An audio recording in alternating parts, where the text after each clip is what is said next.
And if you were running one of these countries where they're coming from, you would have had all of them. As an example, Venezuela, their crime is down 72%. They're taking their drug dealers. They're taking, frankly, their prisoners. They're emptying out their prisons.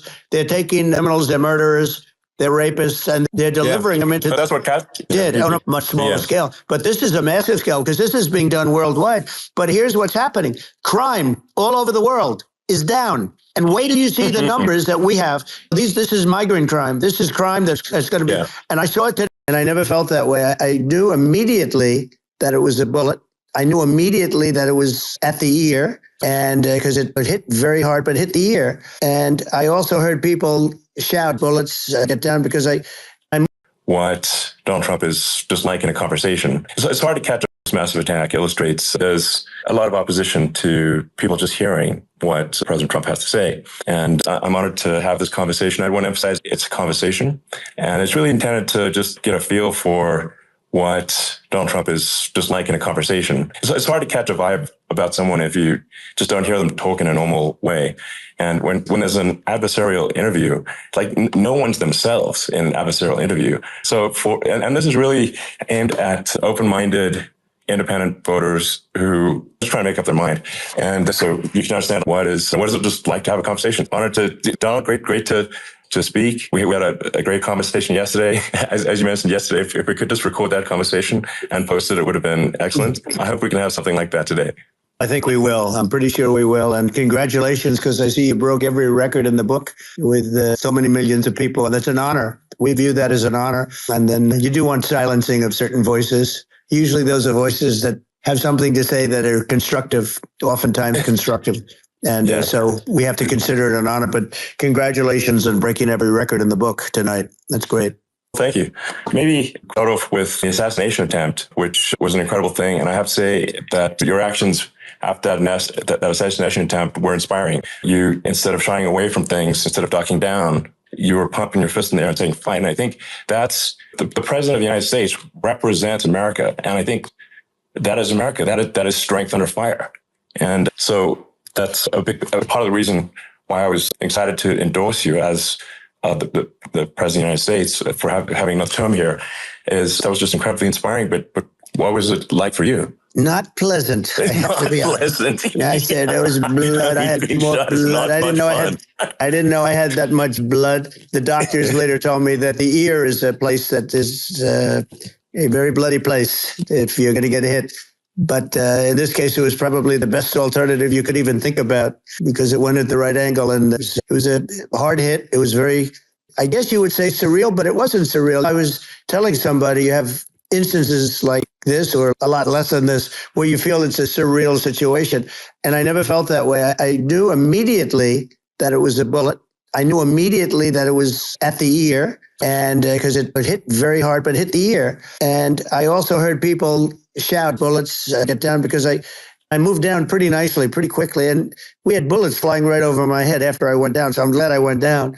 The bigger miracle was that I was looking in the exact direction of the shooter. And so it hit me at an angle that was far less destructive than any other angle. So that was the miracle. That was for those people that don't believe in God. I think we got to all start thinking about that. You have to, I'm a believer. Now I'm more of a believer, I think. And a lot of people have said that to me. A lot of great people have said that to me, actually. But it was amazing that I happened to be turned just at that perfect angle. And all because I put down a chart on immigration that showed that the numbers were so great. I love that chart even more maybe now. Maybe it's a sign. Maybe that's a sign. Immigration sign. You highlighted a serious issue. Yeah. And at that moment, missed your head. The amazing thing, the sign, I said, bring down that sign on immigration. And it was literally about an eighth of a second where it would be good. And after that, it was going to be a disaster, no matter which way you were facing. But it just had that perfect angle, which was exactly at this shooter. Very sad situation. Such a sad situation. We lost somebody that was great, Corey, who a firefighter, a great gentleman, a great Trumper. He was just a fantastic family and a fantastic man. And a friend of mine came up, Elon, and said, I'd like to give the family some kind of help. And I said, that's great. He said, do you mind? I said, I don't mind at all. And he wrote out a check for $1 million, gave it to the wife. And she said, this is really nice, but I'd rather have my husband back, which is a nice thing for somebody to say, to be honest. She's great. The family is great. And we raised a lot of money for them and for two other gentlemen who are unbelievable also. They were hit really badly. They thought they were not going to make it, and they did. The doctors in the Butler area, I tell you, they were incredible. They saved the two, and they were really hit tough, both of them, equally. Yeah. And we thought, my first question was, because I heard bullets flying over me, I said, how many people were killed? Because we had a massive crowd there, a tremendous, thousands and thousands of people. And there was no land. It was all people. So I said, how many people have been killed? Because I knew there were other shots being fired. And they said, we don't know yet, but some people have been badly hurt. And I have to give the Secret Service sniper, they call him, or sharpshooter, but sniper, because he didn't know there was a problem. He's an extraordinary shot, obviously, and he didn't know there was a problem. And he was able to pick it all out within 5 seconds. And he used one bullet from very far away, probably 400 yards. The shooter was 130, but he was on the opposite side of the field and the podium. And he saw the smoke and the flame from the gun, immediately recognized it, and immediately took a shot. And it was one perfect shot from very far away. And if he didn't do that, Elon, he would have. If he would have, a lot more people could have been badly hurt and killed. So I have to take my hat off to him, because that's also a surreal. He's been with them for 23 years, and he's never had anything like this. And all of a sudden he has to act, and it's a very tough thing to act and to be shooting somebody. But he saw the gun, saw the smoke, saw the flame from the gun very far away. Obviously has very good eyes. He's got very good vision, which I assume you have to have in that particular work. But he took aim very quickly, and they say it was approximately 5 seconds from long range, one bullet. If that didn't happen, because the shooter had a lot of bullets, he had a lot of cartridges up there with him. That's clearly, he was very competent in taking that shot to stop the attempted assassination. But there does seem to be some pretty significant failings elsewhere in the system. There's just no way that, like, how on earth does a shooter get on a roof 130 yards away? That seems crazy. I think most people people are wondering how on earth could such a thing happen. I view it as two ways. There should have been nobody on the roof. There were people, because there were so many tens of thousands of people there. There were people that were seeing him, and there was one woman with a red shirt and Trump all over it, and she's screaming, "That guy's got a gun!" You saw it probably. I'm just, for my part, I think probably many members of the public are wondering how the heck are basically people wondering by pointing out there's a guy on the roof with a gun, and they're seeing it, but somehow it's not being addressed. That does seem crazy. They're going to learn from this. The communication between the local police, who had an idea, and then ultimately a man lifted himself up to the roof, could barely do it because he was pulling himself up, and he saw the man with the gun. The man with the gun pointed the gun at him. He thought he was probably going to get shot. He was like pulling himself up. And because of that, he couldn't get to his gun. And he fell down, actually very badly hurt his leg, his ankle here very badly. But he fell down. And he did, from what I understand, he did say, there's a guy up there with a gun. The shooting started very quickly after that. I think it forced the shooter to go maybe quicker. He was supposed to be my sons, Don and Eric, they can't believe what happened. They said from 130 yards, a bad shot would hit that target almost every time. They said it's like in golf, sinking a 2-foot putt. Yeah, it's not a tough shot. It's not a long shot. The Secret Service person had the long shot. He had a triple the distance, actually. It was a terrible thing. Look, it's hard. I have to say this about the Secret Service. When I went down, and I went down based on, I think they're screaming, but other people also, because people saw this happen. You had so many people. One of the miracles was that nobody ran. If a gun goes off, the crowd control people showed us this. When guns go off, and it does happen in stadiums at a soccer match or some kind of a match, everybody flees. They call it a stampede, like cattle. But everybody, and a lot of people get killed with those stampedes. We had more people than you'd have at some of these matches or these games, and nobody left. We had a small group behind us in the grandstand, and that was full. And you look at it as it was taking place, and normally they'd be running. They didn't leave. They saw that I was hurt. They saw a lot of blood, and they saw that I went down. And it's almost like they wanted to be with me. Out front, you had thousands, tens of thousands of people. As far as the eye could see, you had people in Butler, as far as the eye could see. And a lot of press, too. There were many cameras on watching this. It's what makes it so different, because normally things happen that aren't good, but you never have a picture. Here we have these cameras shooting it. Amazing. But one of the interesting things was that you didn't have anybody flee. You didn't have anybody stampede. Sure. Nobody. And there were some people behind me. They stood up and they're looking like, I tell you, you want to have them in a foxhole with you. I want to meet some of those people because it's so different from what you heard. But so I was down, but the Secret Service guys, there were bullets flying right over my head. You could hear them go whizzing. And these guys came jumping on top of me, and a young lady, Kate, would jump. They moved so fast. And let me tell you, that took tremendous courage. Now, there was a lack of coordination. There was obviously everybody understands that that building should have been covered. Looking at the aerial views, that building would be like the number one spot for a sniper. It's like if you were to pick, what is the favorite? If the goal is to assassinate, what's your favorite spot? That building. That building would be number one. That would have been the spot. It's like you can ask for a better location. It's that would have been the spot. What people think is when the local policeman, who by the way, he did what he was supposed to do. He couldn't hold on any longer. And then when he got his head just peeking above, this guy standing there with a gun at his head. And when he fell down, again, hurt his ankle very badly, but he was making the calls. But what happened is the firing is very soon. So what they think is that this guy ran to his site, which he had all planned out with a gun. He ran to the site and he started shooting fast. And maybe that's why he missed. He got me, but it could have been a much bigger problem. But he totally would have hit if you hadn't turned your head. It was a very near thing. It was a miracle. If I hadn't turned my head, I would not be talking to you right now. As much as I like you, exactly, I would not. I would not be talking to you. You'd be talking to me from another realm, perhaps. Yeah, that's right. We'd be talking from a different place. But it was a very terrible experience. The Butler Hospital, they did such a great job. The doctors were so good. Everybody was so good. There was a mistake. If somebody knew, because people were hearing, there was just a bad feeling that somebody was around that story. Now it's been, and if somebody could have said, because they've oftentimes said like there'd be a lightning storm or something, because I've done, I think over 300. I think I did a lot more than that, but we did a lot. And oftentimes they'll say, sir, could you wait 10 minutes, please? Sir, could you wait 20 minutes? There's a storm overhead or lightning or something. And that happens often. And this would have been a perfect time for that to have happened, but it didn't get coordinated. That was the problem. It was I think your actions in the fire, what I find admirable there was that you can't fake bravery under such circumstances. The courage is instinctual or it is not. It's not a rehearsed action. And so I just want to say that I think a lot of people admire your courage under fire there. And so thank you very much. I appreciate it. I didn't think of it. I just wanted to get up and I wanted to stand up. I wanted to let them know. I felt I was good when they were on top of me, covering me, actually, very much covering me and very bravely.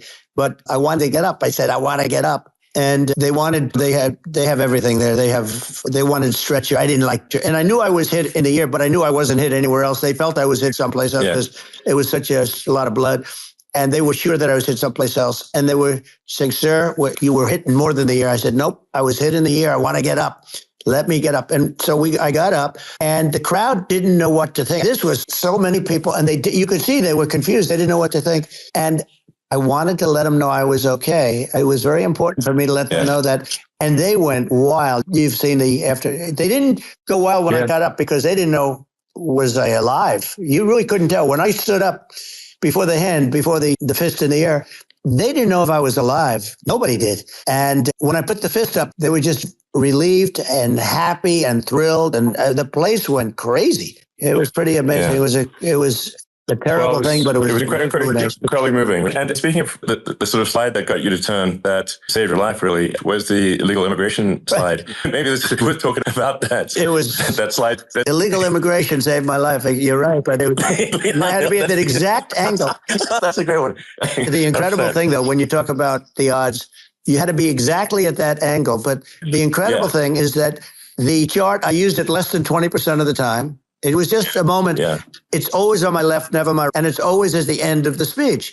So here we have it. It's on the right, not the left. It's at the beginning, not the end. And even the people that put it up, they were unprepared. And they did a great job. They got it up immediately, fortunately. But I looked to the right and the bullet came whizzing by, hitting my ear. So it was amazing. But when you think of the odds of that, and that normally you wouldn't use it, normally I wouldn't have the thing. And then it would have been a very different story. It's very much, I say, an act of God. It's a miracle that it happened. And I'm honored by it. I'm honored by it. What were you about to say about illegal immigration before you were rudely interrupted? I was going to say how good the numbers were. By the way, we're going back to Butler, and we're going to go back in October. We're all set up, and the people are fantastic in Butler. It's a big It's a great area. Great. These are incredible people. Like the three that, in the case of Corey, killed, and the other two, the families are, I got to know them a little bit, and the families are great. But we're going back to Butler, and I think I'll probably start by saying, as I was saying, being so horribly interrupted. Yeah. But so really interrupted by an assassination. No, but the chart. Some people have no manners. Elon, the chart was just a chart that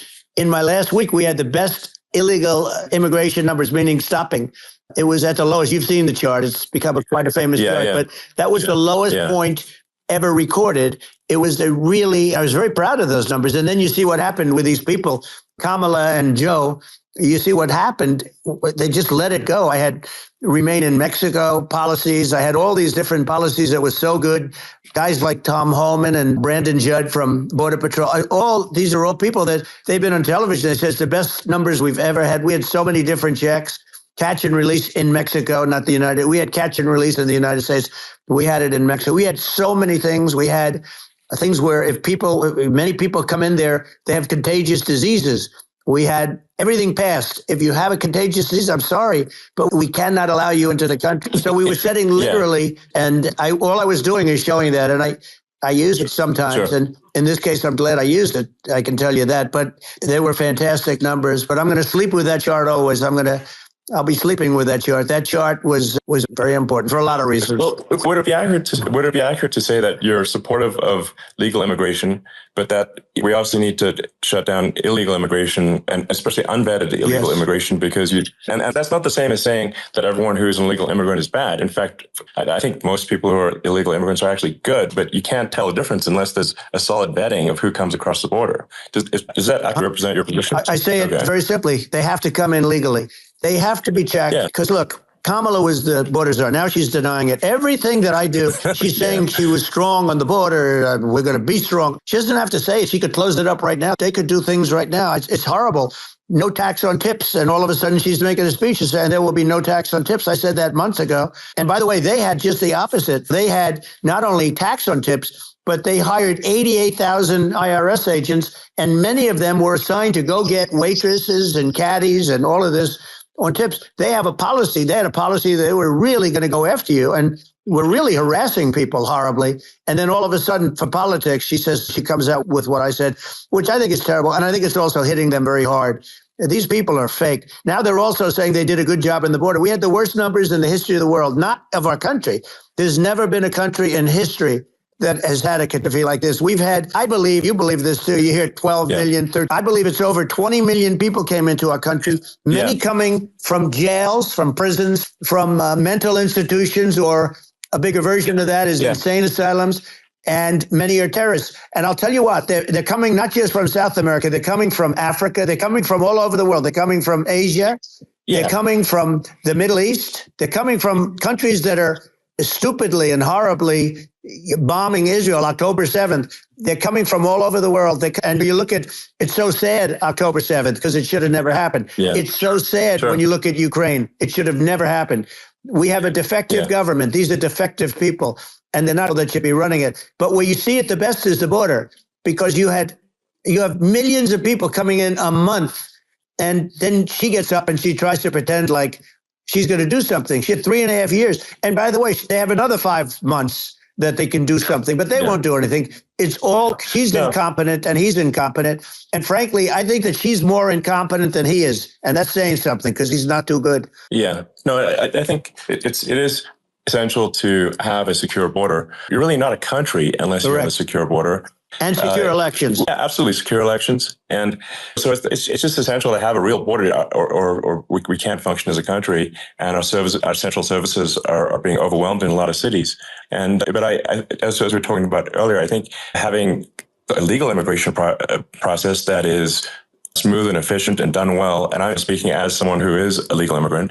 And I think that one way to think of it is, who do you want on your team? Who do you want on Team America? And I think we want to just say, okay, we want to let in people who are going to be great contributors to society and to our economy. And who do you want on the team? And it's not to say that, in my opinion, actually, I'd say probably most of the illegal immigrants actually are actually good, hardworking people. That's my opinion. But some are not. And you just have this sort of adverse selection test where, if somebody's like a career in theft or robbery, I don't understand what's taken them so long to get here, because we're such a target-rich environment.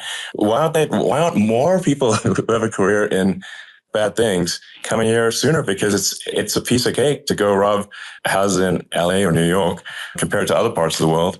And in a lot of places in America, if you try to stop the person who's robbing you, you'll be arrested. Yeah, that's right. What's happening with crime, and our police are so good, but they're not allowed to do their job. But I have to tell you, Elon, I hate to say, because it's such a downer to say it. I hate to say it. I hate it, but you have a lot of people that just shouldn't be. I think it's a much bigger number than you think. They're allowing, allowing people from their jails. And if you were running one of these countries where they're coming from, you would have had all of them. As an example, Venezuela, their crime is down 72%. They're taking their drug dealers. They're taking, frankly, their prisoners. They're emptying out their prisons. They're taking criminals, their murderers, they're rapists, and they're delivering them into. But that's what did on a much smaller scale. But this is a massive scale because this is being done worldwide. But here's what's happening. Crime all over the world is down. And wait till you see the numbers that we have. This is migrant crime. This is crime that's going to be. And I saw it today in New York where somebody was knifed with raped the girlfriend of a man that stood there watching in New York in one of the shelters and started pulling out the knives, and bad things happen today. But this is happening every day. These are rough people. These are people that are in jail for murder and all sorts of things. And they're releasing them into our country. And they're telling them, if you come back, we're going to kill you. We're going to give you the death penalty or kill you. So they don't want to come back. But these are rough people. These are criminals that make our criminals look like nice people. And it's horrible what they're doing. And she's in charge of it because now she's trying to say she had nothing to do with it. And she's such a liar because she was called the border czar the first day and it was on the headlines of every newspaper. She's the border czar. She never even went there. She went to one location which had nothing to do with where the problem is. She went in and out because she was getting a lot of pressure, but had nothing to do with the problem is. But she was the border czar, and people can't allow them to get away with their disinformation campaign. Now she's trying to say that she wasn't really involved, and the whole thing is horrible. She was totally in charge. She could have shut the border down without him. He didn't know what he was doing anyways. He wouldn't have even known what happened. You could shut the border down. He wouldn't even know the difference. The fact is that she was border czar, but if you don't have to call her that. The fact is you could just call her. She was in charge of the border. And the border was the worst ever. It's simply not work. Whether it's a question of intention or competence, we don't have a secure border, and we have people streaming over like it looks like a World War Z zombie apocalypse at times. And sometimes you got to wonder, is it real or not? So because you see things, you're like, is it real? So I went to the border at Eagle Pass, and I saw for myself in Texas, and I was like, okay, it's real. I'm like seeing this in real time. I actually posted the video like just live. I just flew there one day and just to see, hey, is this made up or real? And I'm just seeing people stream across the border. And I have to say, these people I saw did not look friendly. These people can look at my video and say, hey, these people look friendly. I don't look super friendly. So these are people that Elon would not be the same man. He had to walk across the street and look these people in the eye. These are rough people. These are really rough people coming across. And I know rough people. And these are people that we don't want in our country. And the cat running one of these countries where they're coming from, you would have had all of them.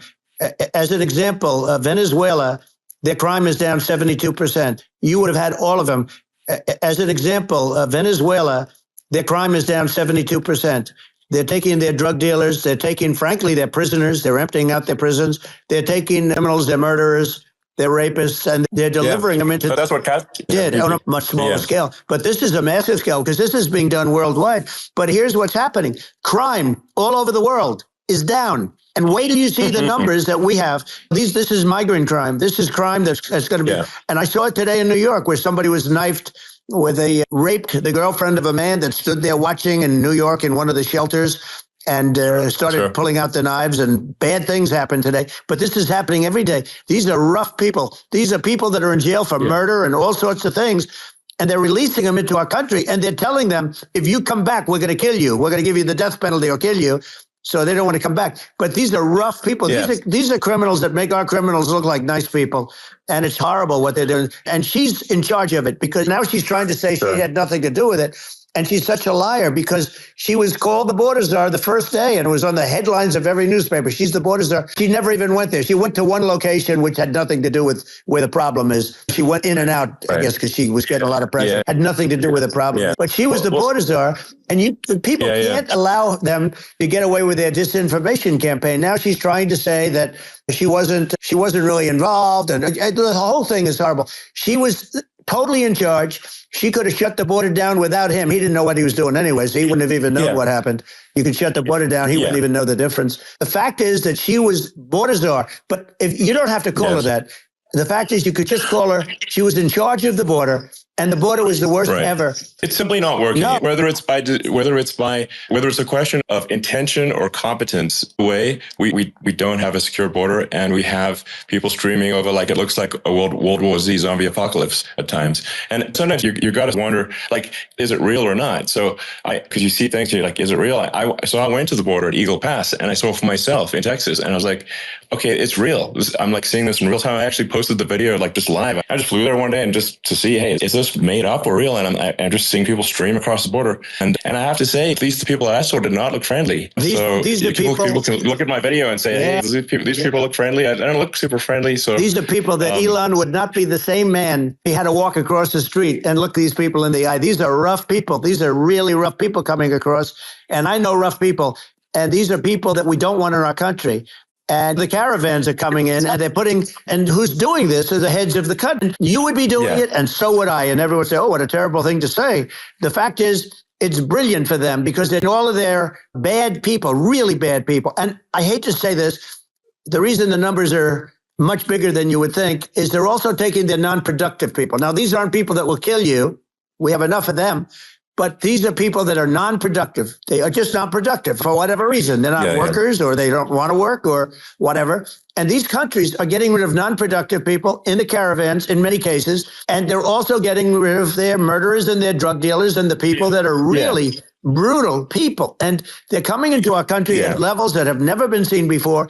And I saw an ad just before I got on the air. I'm walking over here.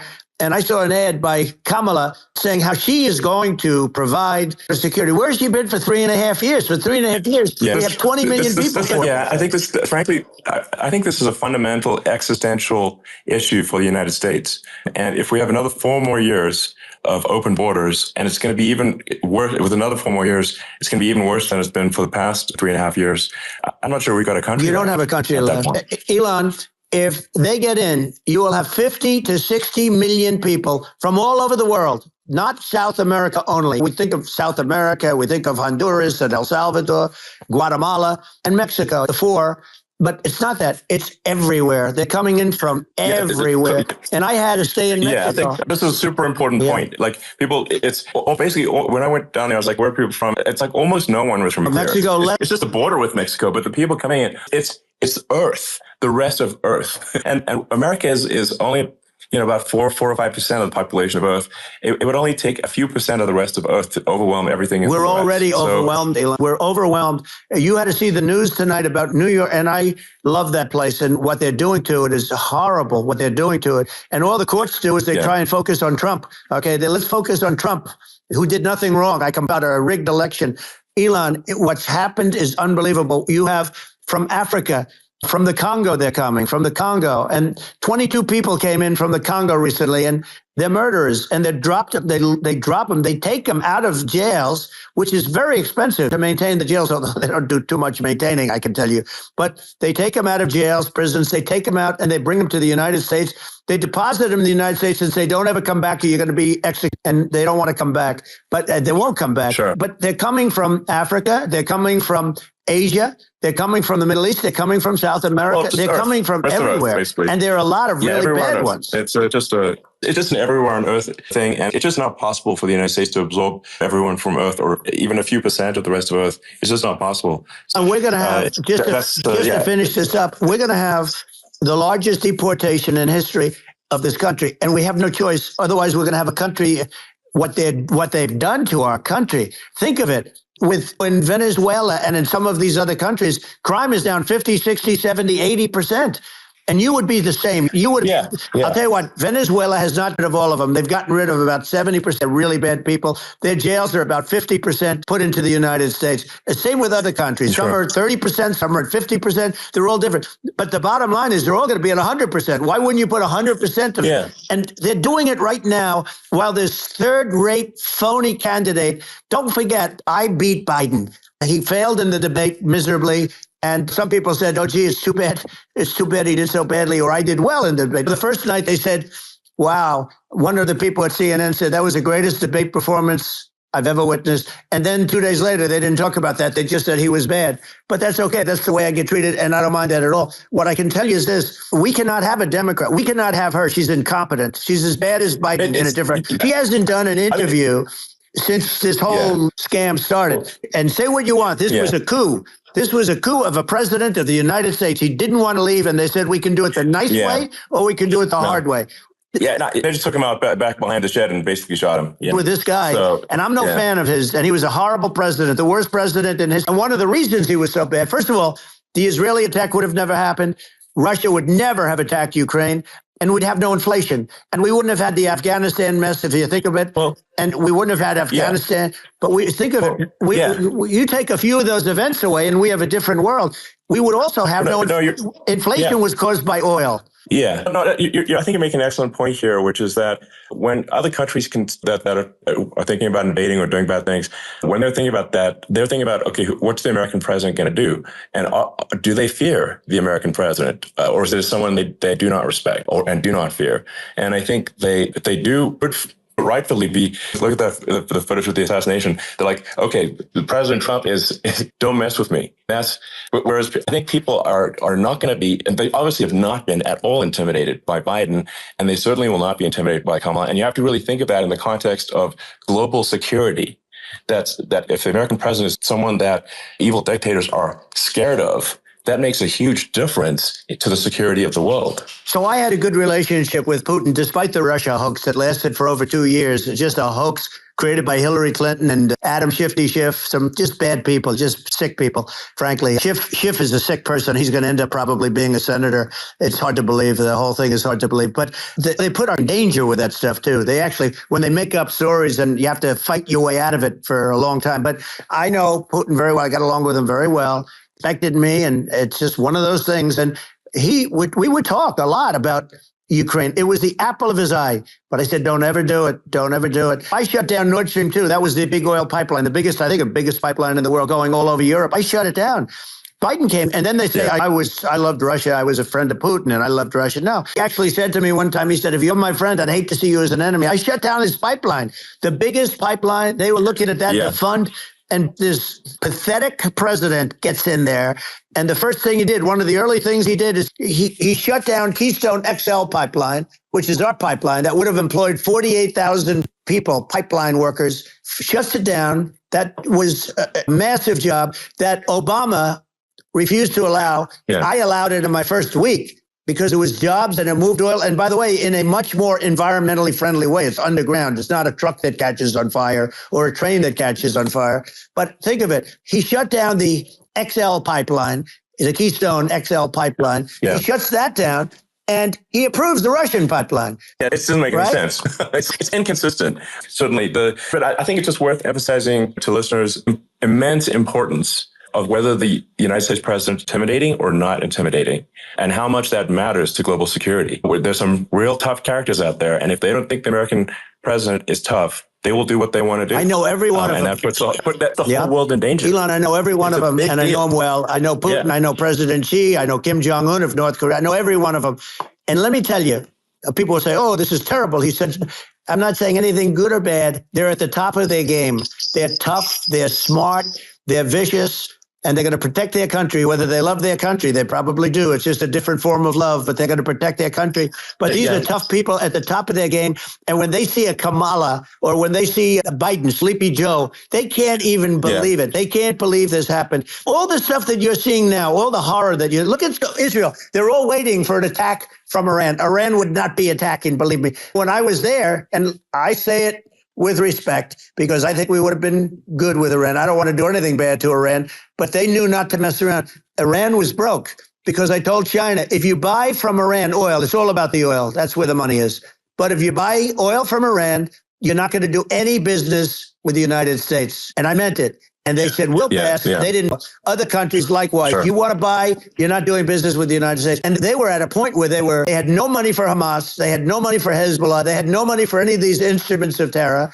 And it was amazing. In fact, the articles when I was leaving, which is hard to believe, actually, especially when you look at what's happened to our country is so bad right now. It's such a different place. We were respected. Think of it. 4 years ago, we were so respected to a point where when I said don't buy oil, they didn't buy oil, but they had no money and Israel would have never been attacked. It is zero chance. And again, I said to Vladimir Putin, I say, don't do it. You can't do it, Vladimir. You do it, it's going to be a bad day. You cannot do it. And I told him things that what I do. And he said, no way. And I said, way. And it's the last time we ever had the conversation. He would never have done. I got along well with him. I hope to get along well with him again. Getting along well with them is a good thing, not a bad thing. I got along well with Kim Jong-un. When I met with President Obama just before entering, it's a sort of a ritual. And I sat down with him and we talked. It was supposed to be for a very short period of time. It turned out to be a long period of time. I said, what's the biggest problem? He said, North Korea. I had that problem worked out very quickly. It was nasty at the beginning with Rocket Man and all the different things. Yeah. But all of a sudden I got a call. Those were some epic tweets, by the way. Yeah, they were epic everything. He said that he has a red button on his desk. I said, I have a red button on my desk too, but my red button is much bigger and my red works. And then I called him Little Rocket Man, Little Rocket Man. Anyway, here's the bottom line. All of a sudden, I got a call from him, and they said they want to meet. They want to meet me. And we met, as you remember, we met in Singapore. We met also in Vietnam. And I got along with him great. We were in no danger. But President Obama thought we were going to end up in a war, a nuclear war with him. And let me tell you, he's got a lot of nuclear stuff, too. Exactly. He's got plenty of nuclear. He can do plenty of damage. It's because people like Kim Jong-un, they respond to strength, not weakness. Well, he and I had a good relationship. Remember I met him and we walked onto his land. Nobody ever walked onto his land before. I walked there. I wouldn't say, let's bring up Secret Service again. I wouldn't say they were thrilled when I did that. I walked onto his land. And it was an amazing period. But we were not into with him because of me. I always say that we have enemies on the outside and we have enemies on the inside. We have some really bad people in our government and people that are and controlling of the people. I'd mention names, but I really don't want to give them the credit. But we have some really bad, and I say they're more dangerous than Russia and China. If you have a smart president, a president that gets it, we are not in danger from those countries because they need us and they need our help. We forced Obama, if you think about it, Obama and Biden and Bush to a certain extent, in all fairness, forced Russia and China together. And if you're a history, first thing you learn is you cannot let Russia and China align. But then they also got, if you take a look, Iran and they have North Korea. They call it the axis of evil. In the old days, you had the axis of evil. Here we have the axis of evil. These are powerful countries, very heavy nuclear, which is the biggest threat. Yeah. The biggest threat is not global warming, where the ocean's going to rise 1/10 of an inch over the next 400 years. And you'll have more oceanfront property, right? The biggest threat is not that. The biggest threat is nuclear warming, because we have 5 countries now that have significant nuclear power, and we have to not allow anything to happen with stupid people like Biden. Biden did something with Russia. There was no chance of him ever going in. And when I left, and then after I left, they started forming big armies on the border with Ukraine. And I looked at that and I thought he was doing that because Putin's a good negotiator. I thought he was doing that to negotiate. But then Biden started saying such stupid things. For instance, he said that it can be a NATO country. Now, Russia, for as long as there's been NATO, has said, we're never going to agree to that. And we go right up front and say that. And we did things and said things through this president with a low IQ, very low IQ. He had a low IQ 30 years ago, by the way, but now he might not even have a IQ at all. There's nothing on the board that goes this low. He said things that were so stupid. That war had zero chance of happening if I were there. Zero chance. He was saying everything the opposite. And it's so sad because many more people have been in Ukraine than you read about. You don't read about how bloody it is and how disaster. Sure. Hey, look, just in the 2 armies, you lost 500,000 people. And you're just having a hard time. Ukraine, I don't know if you saw the article recently, and it's true. You don't hear the true story. But if you think about it, Russia defeated Germany with us. and they defeated Napoleon. They've been around a long time. They're a big fighting force. Yeah, it's very unfair. And Ukraine now doesn't have enough men. They're now using young men and very old men to fight. And we're in a very bad position.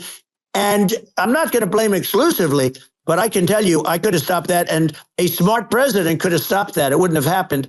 But we had a man that actually made it more prevalent. It was so bad. The words that he was using, the stupid threats coming from a stupid face that he was using. I said, this guy's going to cause us a war. He's going to cause us. And let me tell you, it can lead to World War III. That can lead to World War III. The Middle East can lead to. We have numerous places that could end up in a World War III now for no reason whatsoever. I think you're right. I think people underrate the risk of World War III. And it's just when looking at the risk of global thermonuclear warfare, it's game over for humanity. And it's something that people have, I think, after the end of the people have become complacent about, but they actually have forgotten that there are currently a lot of nuclear missiles that have targeting parameters for the United States. And one of the things we're going to do is we're going to put a dome over us. Israel has it. We're going to have the best Iron Dome in the world. We need it, and we're going to make it all in the United States. But we're going to have protection, because it just takes one maniac to start something. We're going to have protection, and we're going to have. Why shouldn't we have an Iron Dome? Israel has one. Some other places have one that nobody even knows about, frankly. But Israel has it. We're going to have an Iron Dome. With all of that being said, to me, that's so important, the most important. But with all of that being said, the election's coming up, and the people want to hear about the economy. And the fact they can't buy groceries because they don't have enough money to buy groceries. The inflation has killed them. Food prices are up 50, 60, even 100% in some cases. And this stupid administration allowed this to happen. And it's a shame. And that's the thing that people most care about, in my opinion. They care about the border a lot. And we discussed the border at great length. It's nice to have a forum like this where I can discuss something. And by the way, you think Biden could do this interview? Do you think that Kamala could do this interview? They would take a pass. No. So they don't need Elon. They don't need Elon screaming out questions. It's pretty sad when you think that somebody that does this for a living can't answer a question or is afraid to do an interview. And in her case, with a very friendly interview, she's got all friendly interviewers. It's pretty sad. Absolutely. But the big thing now is the economy, Elon. And as much as I view nuclear as the single most important thing, but a lot of people don't understand that. But it doesn't have to. If I understand it, that's all you need. Because if I was president, you're not going to have that kind of a problem. But the thing that they really is making them angry is what Kamala and Biden have allowed to happen to the economy. It's a disaster with inflation. The inflation, it doesn't matter what you make. The inflation is eating you alive. If you're a worker or if you're just a middle income person, you can't afford. 4 years ago, 5 years ago, people were saving a lot of money. Today, they're using all their money and borrowing money just to live. It's a horrible thing that's happening. And we'll end that quick. A lot of people just don't understand where inflation comes from. Inflation comes from government overspending because the checks never bounce when it's written by the government. So if the government spends far more than it brings in, that increases the money supply. And if the money supply increases faster than the rate of goods and services, that's inflation. So really, we need to reduce our government spending, and we need to re-examine. I think we need like a government efficiency commission to say, hey, where are we spending money that's sensible? Where is it not sensible? Right. And we need to live within our means. We're currently adding, I think, $1 trillion to the deficit roughly every 100 days. And the interest payments on the national debt have now exceeded the defense budget. It's on the order of $1 trillion. It's interest. And it keeps growing. I rebuilt our military, largely rebuilt our military, did a great job on it, which was so important. We had jets, we had fighters and bombers that were 70 years old. We did a great job in that. Then we gave $85 billion of it back to Afghanistan, if you can believe it. We gave them $85 billion. They're one of the largest sellers of military equipment in the world. They're selling what we gave them. That was one of the most embarrassing days in the history of our country. But if you think about, let's go back to the economy. We have to bring energy prices down. Energy started at the price of gasoline. Now, your cars don't require too much gasoline. You have and you do make a great product, I have to say. I have to be honest with you. That doesn't mean everybody should have an electric car, but these are minor details. But your product is incredible. But the gasoline, Elon, is the cost of energy. Not only gasoline, it's the cost of heating your house and cooling your house. That has to come down. It's gone up 100%, 150, and 200%. That has to come down. When that comes down, and we're going to drill, baby, drill. They stopped drilling, and then they went back to drilling. because they went back to the Trump policy. But if they won, the day after they get into office, this country will go out of business because they're going to go to an energy policy that's not sustainable. Wind, different things. You're not going to have anything. Yeah. And I know you're a big fan of the AI, and I have to say that AI, and this is shocking to me, but AI requires twice the energy that the country already produces for everything. We're going to have to build a lot of energy if our country will be competitive with China, because that's our primary competitor for this, on the AI. You're going to need a lot of electricity. You're going to need tremendous electricity, like almost double what we produce now for the whole country, if you can believe it. Sure. Just going, back to this, like the space thing, which that people try to make it sound complicated, but it's not. But inflation caused by government overspending. Right. Would you agree that we need to take a look at government spending and have perhaps like a government efficiency commission that just tries to make the spending sensible and so that the country lives within its means, just like a person does? The waste is incredible, and nobody negotiates prices. You used to have a lot of people making jets, and you end up with two companies, and they'll probably try and merge at some point. I went through it. Like Air Force, just a thing like Air Force One. One of the first documents they asked me to sign, a general walks in, sir, would you please sign this document? What is it? Air Force One. That's with Boeing, which is basically two planes, two 747s. And the price was $5.7 billion for two planes. Now, they're highly sophisticated, even nicer than your plane, okay? But much more sophisticated. They're I won't say what's on it, but they got a lot of stuff on it. Anyway, but it's 5.7. That's a crazy number. It's a crazy number. But I said, I'm not going to pay 5.7. I'm not going to do it. I said, who made the deal? Obama and his people. I said, then I know the deal's no good. I'm not going to do it. And over a course of about 4 weeks, by my saying I'm not going to do it, I got the price reduced by $1.6 billion for the exact same plane, other than we had a nicer paint job, if you want to know the truth. But for the exact same plane, I saved one. And I said to Boeing, man, you guys must make a lot of money if you can reduce the price by that. But now what I do hear is that they're going back to the Biden administration and wanting big cost overruns because they see these dopey suckers in there, and they'll end up getting some of the money back. But I shaved it by $1.6 billion for the exact same plane. And you can now take that and multiply that out times thousands of other items. Multiply it by the numbers are astronomical. Yeah. I agree with you. I think it would be great to just have a government efficiency commission that takes a look at these things and just ensures that the taxpayer money, the taxpayers' hard-earned money, is spent in a good way. And I'd be happy to help out on such a commission. I'd love it if it were formed. You're the greatest cutter. I look at what you do. You walk in and you just say, "You want to quit?" They go on strike. I won't mention the name of the company, but they go on strike, and you say, "That's okay. You're all gone." You're all gone. So every one of you is gone, and you are the greatest. You would be very good. Oh, you would love it. But if you look at Argentina, well, I'd be happy to help by the way, out. Congratulations. Yeah. I just looked at the number of people that are listening to you and I chat. We'll call it a chat. But congratulations. This is very good. It's great. And you're an interesting character. The new head of a place called Argentina, and he's a big, he's great. And he's a big MAGA fan. You know that. He ran on MAGA. And he took it to an extreme, too. He ran on MAGA, and I hear he's doing really a terrific job. It's called Make Argentina Great Again. It worked out perfectly. He came in and he bought a lot of hats. He brought everything, but he's doing a big job. He really cut. And I'm hearing they're starting to do pretty well. Inflation's getting down. They had 1,000%. They had inflation, not normal inflation. They had the real deal. But we're going to have that pretty soon. I think we have the worst inflation we've had in 100 years. They say it's 48 years. I don't believe it. I think we have the worst. They don't include a lot of the items that should be included. Yeah, it's just from government overspending and not spending taxpayer money effectively, and having just so many departments, you can't even name them all.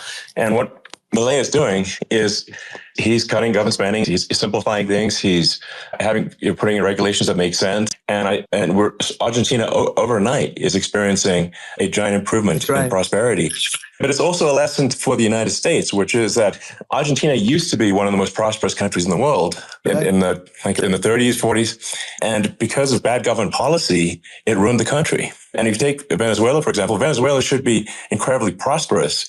They have phenomenal reserves of everything, oil, everything. And it should be prosperous, but if the government's wrong, it impoverishes the people. And so I think we should not be complacent in the United States in thinking that and taking our prosperity for granted, because if with bad government policy, on the country into the ground. And that's just something people should bear in mind, prosperity for granted. Well, think of education. So we're ranked at the bottom of every list of the top 40. We're ranked number 40, number 38. Norway, Switzerland, Sweden, different countries are ranked good. Actually, China's pretty close to the top. They're a top 6 or 7, but we're ranked at the bottom, almost at the bottom, 38, 39, 40. In other words, horrible. And yet we spend more per pupil than any other country in the world. So we spend more.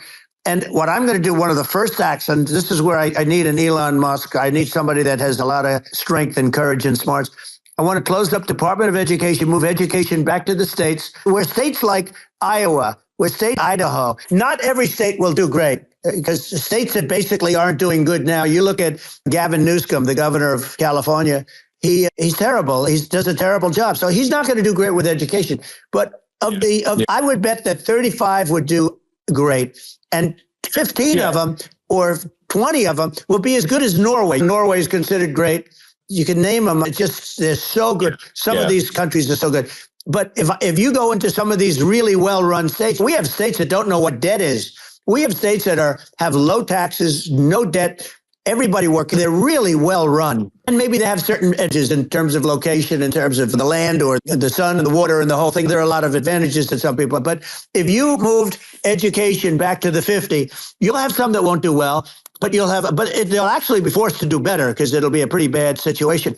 But if you think about it, you'll have some of these states. I'll bet you'd have 30, 35 states. It'll be much better. And you know what it'll cost? Less than half what it is in Washington. These people don't care about the students in these faraway states. And it'd be unbelievable. Yeah. I think you're making a good point in that the states have to, if each state has to compete against other states, then people will naturally move to states where it's better. California, as we said, it's a badly run state. I could go through, I got so many friends that are in those states, even if they're Democrats. I hate to mention certain states, but Illinois is badly run with Pritzker. He's a real loser. Some of these places just badly run. It's almost going to force them to run better. They won't do it good initially, but you're not going to do worse than you're doing right now. And I would say that the cost, you would cut your cost by 50 or 60%. And you'd have a little monitor. You want to make sure they're teaching English, as an example. Give us a little English, right? Sure. No, but some of these governors are doing so badly. They got so many people moving out of their state. They should get U-Haul salesmen, because they're driving so much U-Haul. People moving out. Isn't it amazing to you as a businessman that they can even survive? Like Illinois, so many people are leaving, and you wonder, how do they survive? How do they survive? I saw where you left California and you moved to Texas. Texas does a great job. I just wonder, how do these states survive when big businesses, a big oil company just left California and they moved to Texas? How do these big states survive when they lose so many businesses and their taxes are already really high? The taxes are among the highest taxes. You almost wonder, how do they continue on? And in many cases, the governors don't do a good job in their crime-ridden places. You wonder, how do they continue to just go on? It's not a good situation. I think the only thing that's going to force some of these states to change is if they risk bankruptcy and they're not getting bailed out by the federal government. That's the only thing that's going to get them changed. You remember the area in California where they had that, where I guess somebody had sticky fingers and they stole a lot of money, and they went into a foyer, and it was very nasty for a period of time. But now it's probably the most popular place in all of California. At some point, something like that may have to happen. But the problem is you can't penalize people that loan money to the state when you have incompetent people like a Pritzker. Look, the family didn't want him in the family business, and then he ends up being governor of Illinois. Why is he going to be a great governor? And you have people, I could name every one of them. I got to know every one of these, and some are just horrible. I think that the larger point here, too, as you're saying, a lot of people are concerned about the economy. A lot of people are concerned about inflation. And inflation is effectively a tax on people that save money, and for people that are working day to day. It's just a form of taxation. And if we can solve the government spending problem, we'll solve the inflation problem, which means people will have a better standard of living. And that's a really big deal. Well, the people that got hurt worst are the people that did it the way they were taught to do it all through their younger life and their whole life. The people that saved money, and then they got no interest on their money, and inflation destroyed them. And frankly, they were almost better off if they didn't do anything like that. Those people have been absolutely decimated, and we're going to bring those people back and help those people. We've got to get the prices down. When I look at bacon costing 4 or 5 times more than it did a few years ago, when you look at some of the food products in grocery stores, people go, they can't believe it. They used to be able to buy a whole cart, and today a lot of people just don't have the money. They go in and they can't buy anything. They look at sticker shock. They call it sticker shock. I think it really just comes, like I said, I think it just comes down to really, I guess, two things, which is that if you solve government overspending, you solve inflation, which improves living standards of the average person. And then if you deregulate, have sensible regulations, because a lot of the regulations are nonsensical and cause the cost to be extreme for no reason. But unless you've got effective deregulation, like Reagan did a great job on deregulation in the 80s, but it's been 40 years since we hadn't really, during your administration, we made some progress, but I think there's opportunity to make, I think, radical progress with sensible regulation. And if those two things, those are the big deals. We set a record. We did more deregulation and more restrictions on all of the different businesses than any other president. Remember, I had the rule for everyone we put in, you have to get rid of 10 or 12. And we did radical cuts on all of that. And a lot of that's being put back by this administration. And we did radical cuts on things that weren't necessary. But we were all set. We had the best economy ever, maybe in the world. And then what happened is COVID came in and we had to focus on that. And nobody knew what it was. And I always say I got good marks on economy, good marks on military. We knocked out ISIS. We did different things. We rebuilt. I never got the credit that we really deserved on what we did with COVID. We never got the credit. But had that not happened, a gift from China, from Wuhan, came in from Wuhan, the Wuhan labs, and I always said it, and it turned out to be right.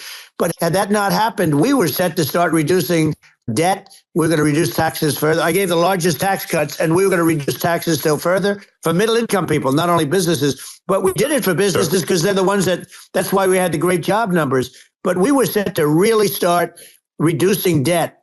And we were sitting on the biggest pile of liquid gold anywhere in the world, bigger than Saudi Arabia, bigger than Russia.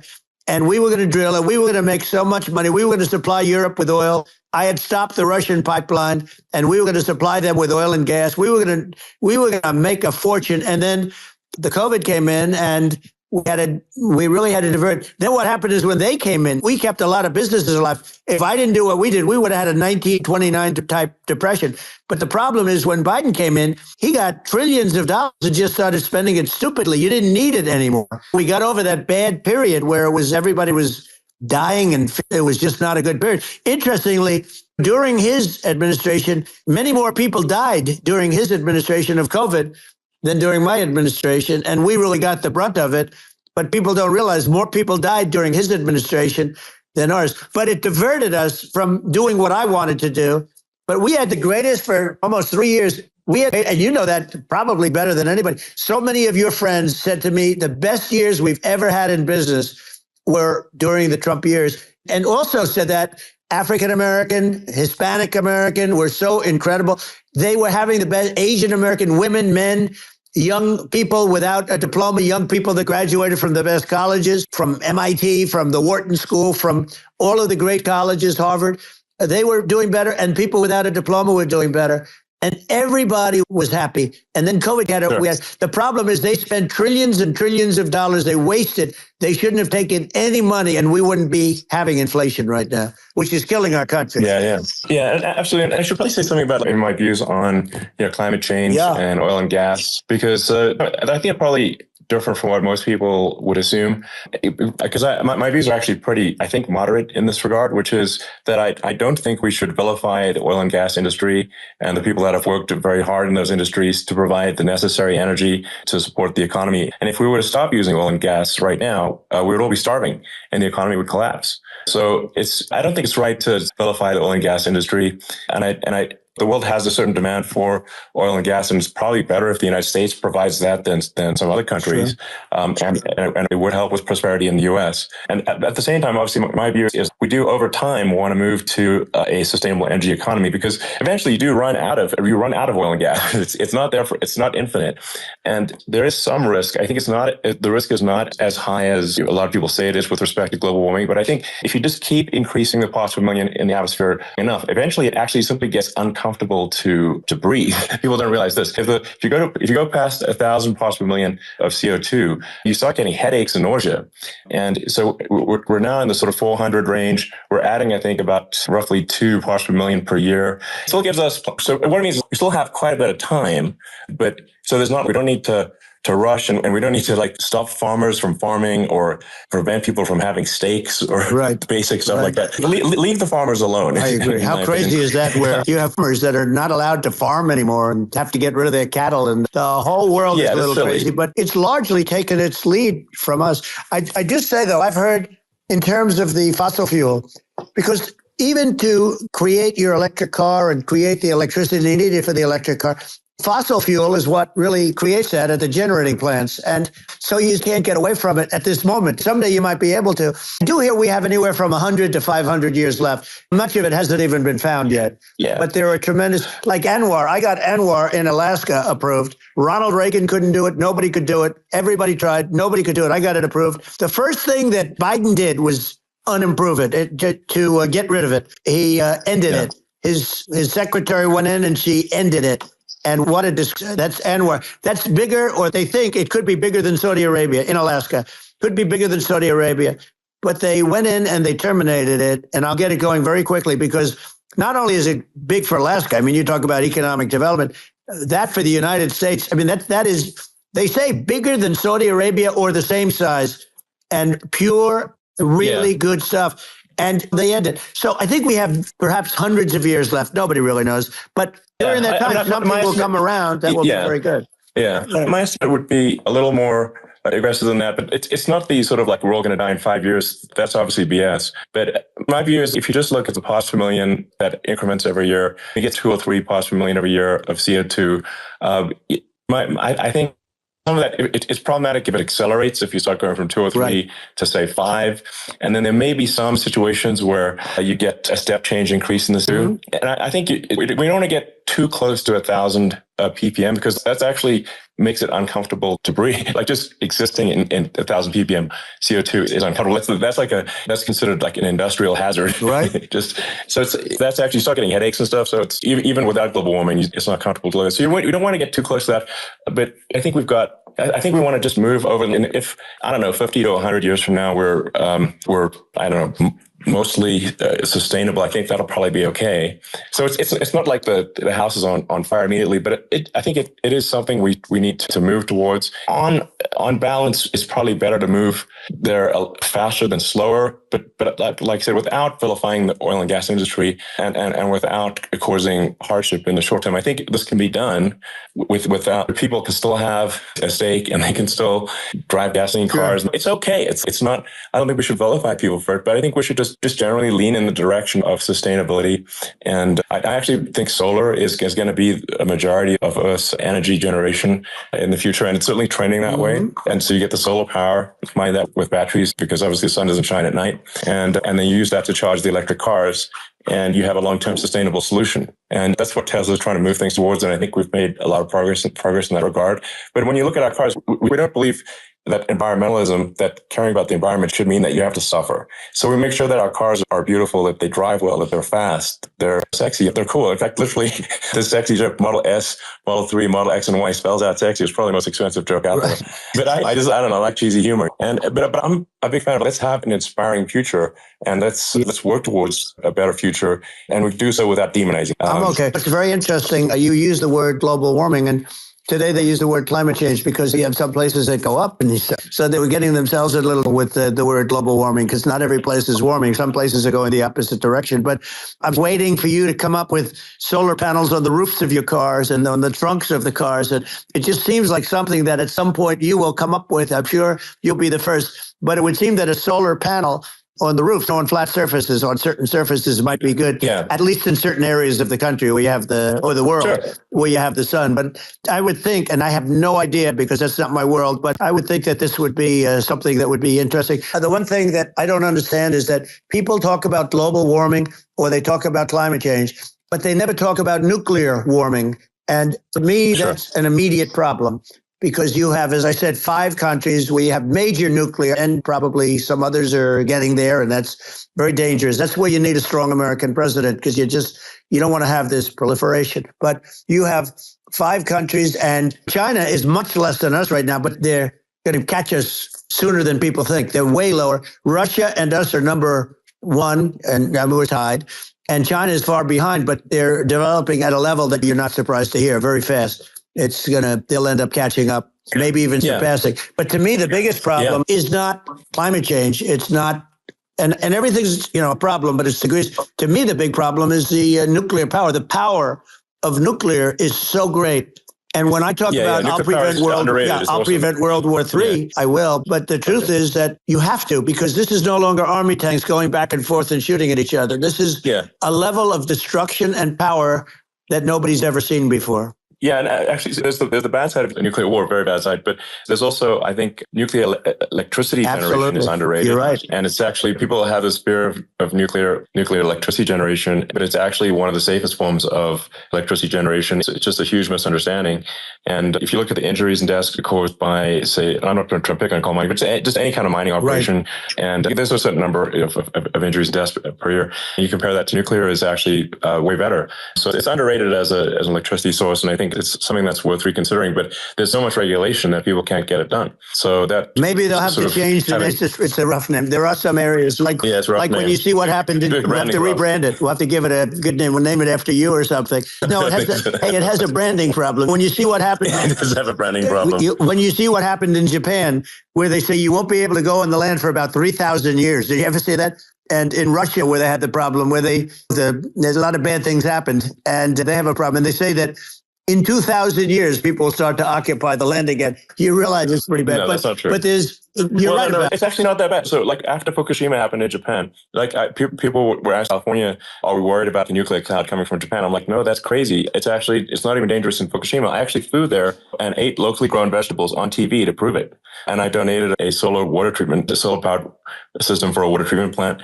And but you haven't been feeling so well lately, and I'm worried about it. No, but it's fine. It's Hiroshima and Nagasaki were bombed, but now they're like full cities again. So it's really not something that, so it's not as scary as people think, basically. But let's see, there's some other topics we should touch on. Lawfare, I think we need to be concerned about. What they've done to this country. Obviously. Yeah. We just won the big case in Florida. This was a Biden administration did something that's never been done in this country, and that's go after their political opponent, me, with this nonsense and just nonsense. And the big case in Florida we won, but they always pick a judge and a jury, and they use the local DAs, they use the local attorney generals, like Fani, spelled F-A-N-I, Fani, and it's all a big hoax, and it's all run from there. Like in Manhattan, one of the top people from the Justice Department went in and ran Manhattan, ran the state. The Letitia James deal was run by a person from the Department of Justice, Biden. They've never done this before, and they set up a very bad precedent. It's called lawfare. It's a terrible thing and never happened in our country. It does happen in banana republics and third world countries, but it's never happened. And the incredible thing is it actually drove my numbers up because people see, fortunately, I have a platform like you, or in all fairness, like a conversation like this, where I can talk about it and people understand. You fight for election integrity and you end up getting indicted because you're fighting for election integrity. And when the day comes that you can't fight for election integrity, you don't have a country anymore. So what happens is they went after their political opponent, me. Now, Biden's close to vegetable stage, in my opinion. Okay, I looked at him today on the beach and I said, why would anybody allow him? The guy could barely walk. Why would anybody allow him? Do you have a political advisor that thinks this looks good? He thinks this looks good because it looks so bad and it's ridiculous. And he's been doing that for a long time. He can't lift the chair. The chair weighs about 3 ounces. It's for children and old people to lift. And he can't lift it. The whole thing is crazy. Well, he's clearly, we just don't have a president. You don't have a president. And she's going to be worse than him because she is a San Francisco liberal who destroyed San Francisco. And then as Attorney General, she destroyed California. You talk about location, and we're talking about the sun and the water and all. There's nothing better than California. She has destroyed that. She was the original DA. She was the original in San Francisco. She was the original general in California. What she has done to California is, you know better than I do. You just left California for a lot of those reasons. And what she's done with crime, with cashless bail, where you kill somebody. We have states there you kill somebody and they let you out right away. You don't have to even put up, and then they never find the people unless they kill again, and then they let them out again. Our country is becoming a very dangerous place. And she is a radical left San Francisco liberal And now she's trying to protect. Now she's looking like she wants to be more Trump than Trump, if that's possible. I don't think it's possible, but she wants to be more Trump than Trump. Yeah. I want a wall. I think that's, She wants to release all the prisoners that are in detention, and some of these guys are really bad. Right. That just came out today. She doesn't want to build the wall, even though the walls work. Walls and wheels. In your business, everything you do is obsolete, almost, well, not the tunnels, but everything is obsolete. Even your rocket ships, they're like a month later, they're obsolete. You find a better way to. The only thing that's not obsolete is a wall and a wheel. And the wall, I built hundreds of miles of wall, and that's why we had such good numbers. I was going to add 200 miles. We bought it. We could have flipped it up in 3 weeks, and they sold it for 5 cents on the dollar. That meant, I said, wow, that means that they actually do want to have open borders. She wants to have open borders, and now she's going like she's tough on the border. It's such a lie. Yeah, this is simply not true. This is simply not true. And everybody knows it's a disgrace that she can say it. No, obviously what's happening overnight is they're rewriting history and making Kamala sound like a moderate when in fact she is far left. Worse than Bernie Sanders. She is considered more liberal by far than Bernie Sanders. She's a radical left lunatic. And if she's going to be our president, very quickly, you're not going to have a country anymore. And she'll go back to all of the things that she believes in. She believes in defunding the police. She believes in no fracking, zero. Now all of a sudden she's saying, no, I really want to see fracking. If they got in, the day she got in, she'll end fracking. And by the way, if people didn't think that, the lunatics that really believe in that, they won't vote for her. The Palestinians and Israel. She is so anti-Israel, and she's bad. She actually did something that was impossible. Both sides hate him. Both sides. That was a hard thing to do. Unification. Yeah, no, Netanyahu came to give a talk to a joint Senate and House sitting, and I was there, and Kamala stood him up. What does that say? I think it's highly disrespectful. Say, if you're a Jewish person or if you believe in Israel, if you're a person that was very pro-Israel, if you vote for her, it's worse than Biden, and Biden was bad. But if you vote for her, you ought to have your head examined. And tonight, as we're doing this, I'm seeing reports coming that they expect an attack tonight or tomorrow from hundreds and maybe thousands of rockets. Their Iron Dome, as they call it, as we all call it, but their shield that they build, that can be swamped. We'll use the term that's appropriate, swamped. But they swamp it by shooting enough missiles. You know this better than anybody. By shooting enough missiles, they can't defend themselves. They just obliterate the whole place. And that's what some people think they're looking to do. And we have no leadership. There's no respect for the United States of America with these people. And I'm telling you, she'll be worse than him because she's a believer in being radical left, and he wasn't. I think you're right. It's important for the public that may be listening to this to look at Kamala's track record before the last month and say, is that a track record you agree with? And I think if you're an independent moderate, you definitely would not agree with it because her behavior has been far left.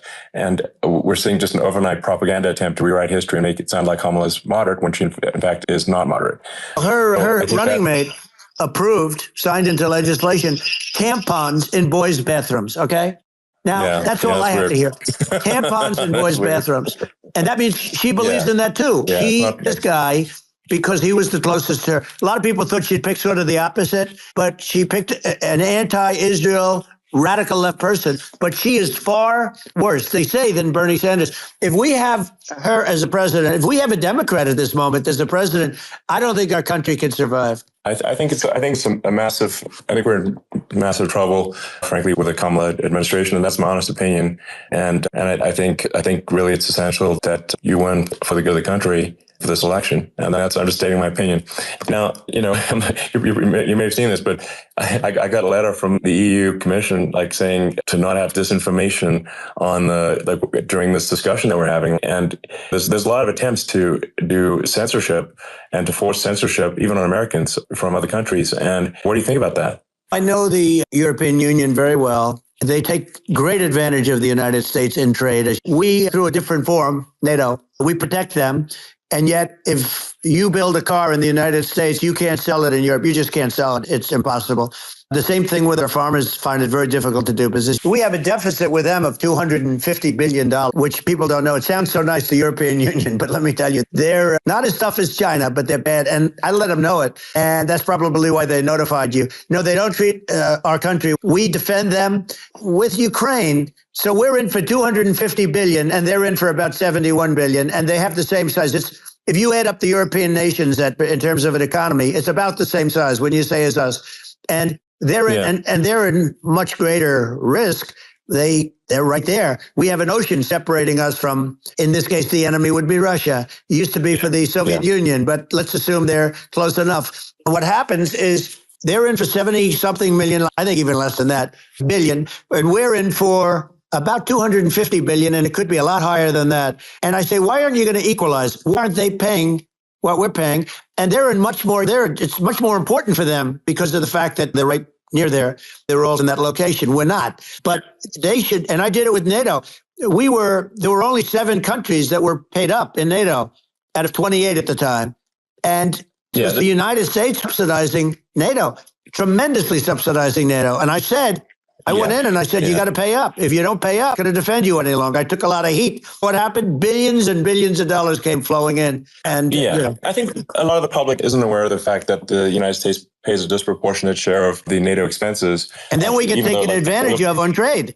So think of it. The point of NATO is defending Europe. And it's okay, why is the United States paying disproportionately more to defend Europe than Europe? That doesn't make sense. That's unfair. And that is an appropriate thing to address. When you talk about cost cutting and savings and everything else, honestly, look, there's nobody that feels worse about the Ukraine situation than I do, because I know it would have never happened.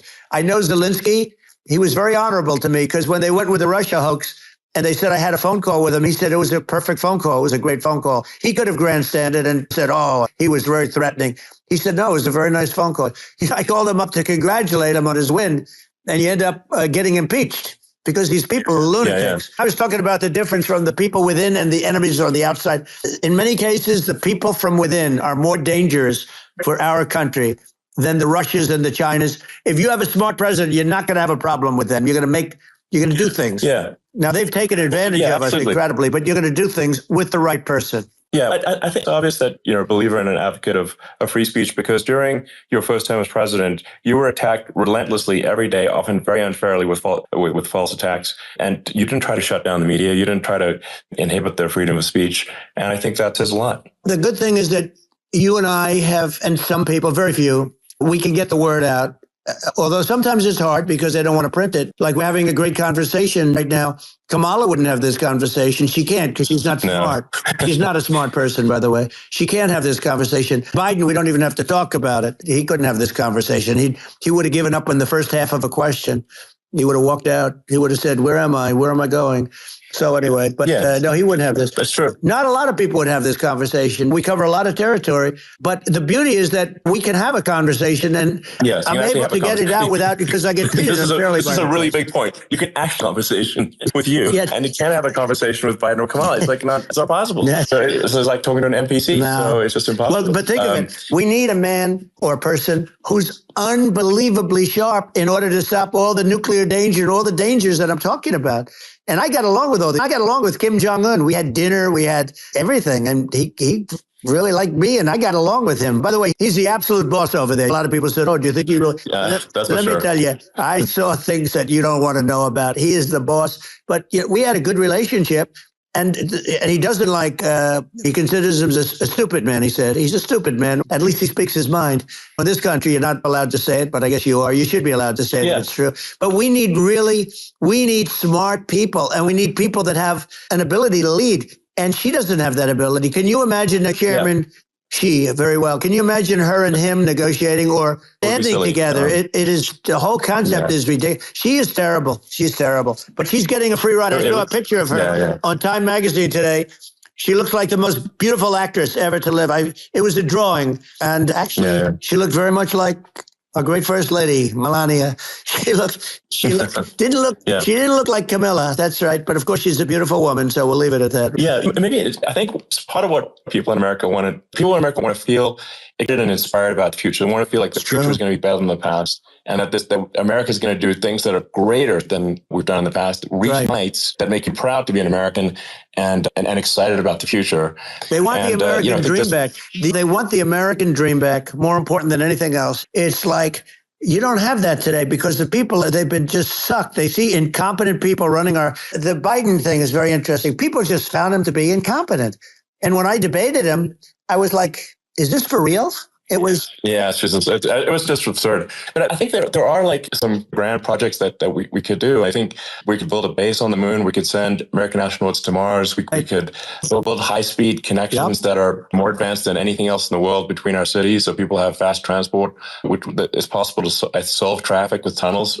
We already made great progress in Vegas doing that, and just do things that are exciting and inspiring and make the future feel like it's better than the past. Well, I saw what you did in Vegas, and I'll tell you, it was amazing. I took a big glimpse at it, and it's incredible. It's incredible. And you could do that all over. It's deep. Yeah. You don't even need much structure, assuming you're in the right area. No, it's straightforward. It's amazing. And I think we could do some things that like China's got incredible high-speed rail between its cities, but I think it's actually possible with tunnels, if with the regulation, with an ability to actually, where it's like legal to actually do the tunnels, then you could have high-speed tunnels that are actually better than anything else in the world for high-speed transport between cities. And that would be something that Americans can say, wow, okay, we've got something that's cooler than anyone else in the world. That's the thing that makes you proud to be an American. And much safer than surface trains, where there's a danger there with crazy people. Yeah. It's much safer, much better. And it's sad because I've seen some of the greatest trains. I find it fascinating. And I've seen the systems and how they work, and the bullet trains, they call them. And they go unbelievably fast, unbelievably comfortable, with no problems. And we don't have anything like that in this country, not even close. And it doesn't make sense that doesn't make sense. Yeah, and I think also there's hopping on the excess regulation, but I think something that I think people can generally understand is that what happens with laws and regulations is that there's more and more of them every year, and unless process to clean them up, eventually everything becomes illegal, right. and that actually it slows down the development of new technologies. If you take I think there's room for some reform at the FDA for improving the speed with which we approve drugs that could help save lives and improve people's lives. And I worked very hard on that, but we got that down to the lowest number ever. And we got therapeutics approved in the FDA that people can't even believe the speed. But I took them on. I don't think they like me too much, but I got things approved in the FDA at numbers that they wouldn't believe. And it's a very bureaucratic group. Actually, it's a fine group of people in many cases. I got to know a lot of them, but I was pushing them really hard for Regeneron, for so many different things that were really pretty amazing. But the FDA takes too long. It's 12 years to get a product approved. I got it down to 4, and I got some things done very quickly, but it's really something that is going to have to be worked on because it takes too long. Just takes too long. Yeah, it just takes too long, and you end up in the same with the approval, but it takes years instead of something that I think could potentially take months. That improves people's lives. I think. But I just wanted to sort of hop on this point that there has to be an active process for reducing rules and regulations, because otherwise they just keep building up every year and you get like hardening of the arteries, and eventually everything's illegal or takes forever. And then we just ossify as a society. We can't make any progress. And it's a really big deal. Well, Elon, just getting back to the FDA for 1 second, I got something done called Right to Try. This is where you can go in, and if you're terminally ill, you can use a space-age medicine or whatever it may be. We have the best doctors, the best labs in the world. We really do. But people would go to other countries because you couldn't use the product, even if they thought it worked, because it's going through the FDA. I got it approved where you can, you basically, look, nobody wanted, the doctors didn't want it because of the liability. The country didn't want it, our country, because they didn't want to get sued. These are people terminally ill. The insurance companies didn't want it, and the pharmaceutical companies, nobody wanted it. I got everybody into a room, and we came up with an agreement that you won't get sued. And also, they didn't want it on their record. If somebody's terminally ill and they die after taking a drug, they didn't want that on their record. So we set a separate list. If somebody was, so it wouldn't count as a negative. Okay. And as we got it done, we have saved Right to Try. They've been trying to get this done for 58 years. And it sounds simple, but it wasn't, because the insurance companies, nobody wanted it, but we got it done. Somebody you sign a document that you're not going to sue the insurance companies, the country, you're not going to sue anybody. And we got it done. And we're saving tens of thousands of lives. Right to Try. Hopefully you never need it. But if you don't have to travel to Asia. People, if they had money, they go to Asia, they go to Europe. If they don't have money, they go home and die. That's what happened. They'd go home and die. Yeah, and actually, to give Europe some, it's like if a drug is approved in Europe, which has a crazy amount of regulations, it should obviously be in the U.S. Yeah. They got more regulations than we do. So why would a drug be approved in Europe and not in the U.S.? That's crazy. We did it. We did something that really, they've been trying to do it for 50 years, and they just couldn't get it done, and I got it done.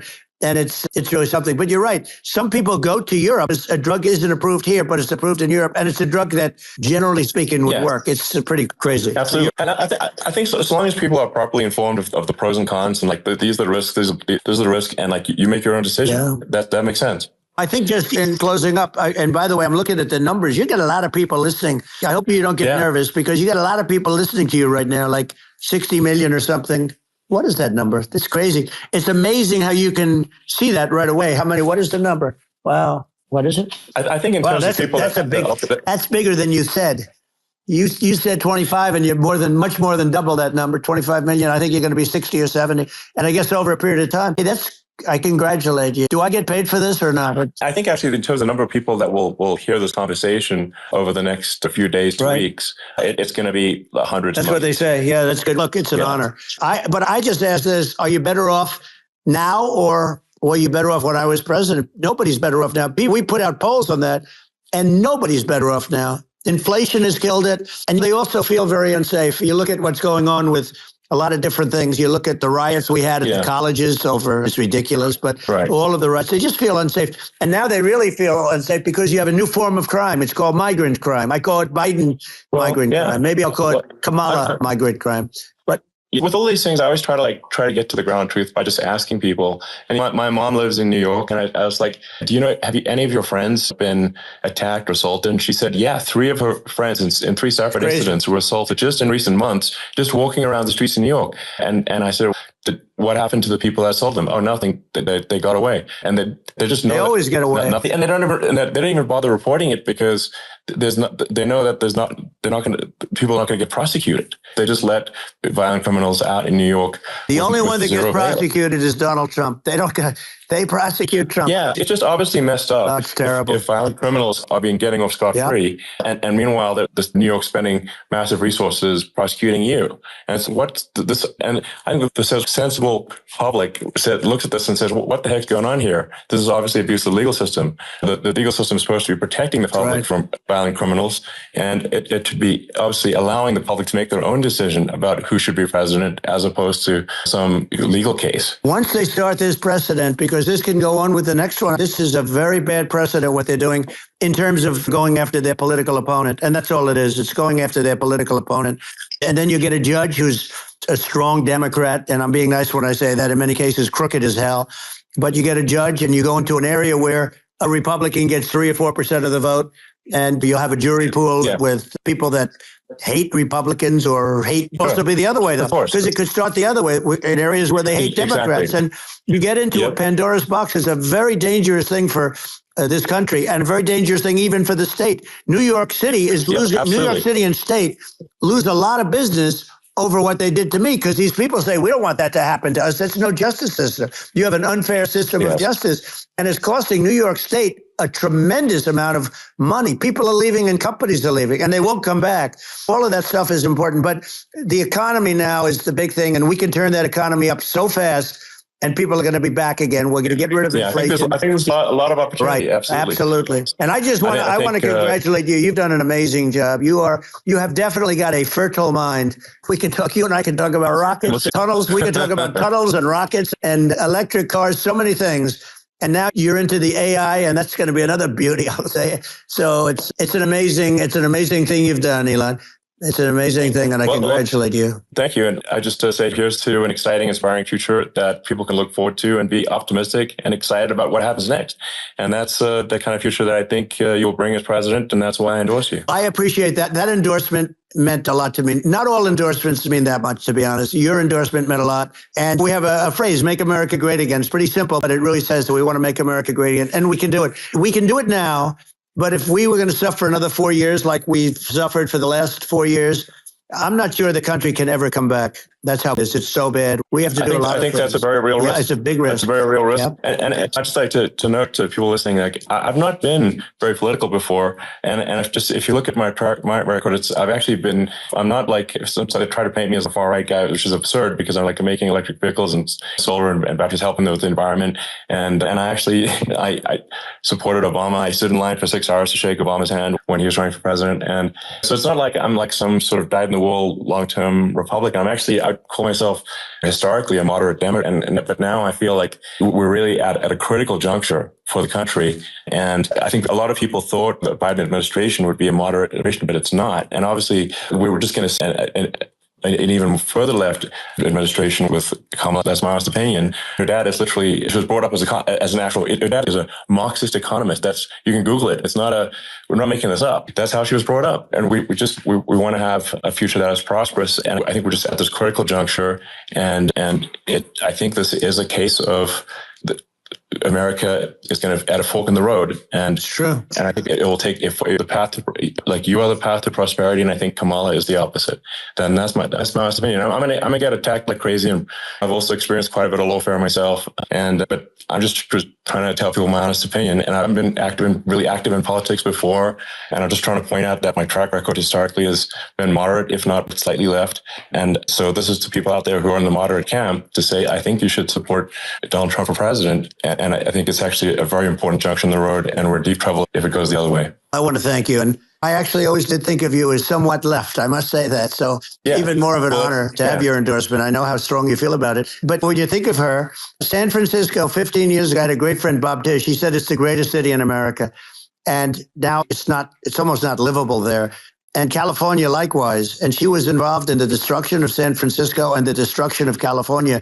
And she will be involved in the destruction of our country if people are so unwise as to elect her. And I hope that doesn't happen. And I hope the elections are going to be run honestly. We're going to turn this country around. We're going to do things and we can do it fairly quickly.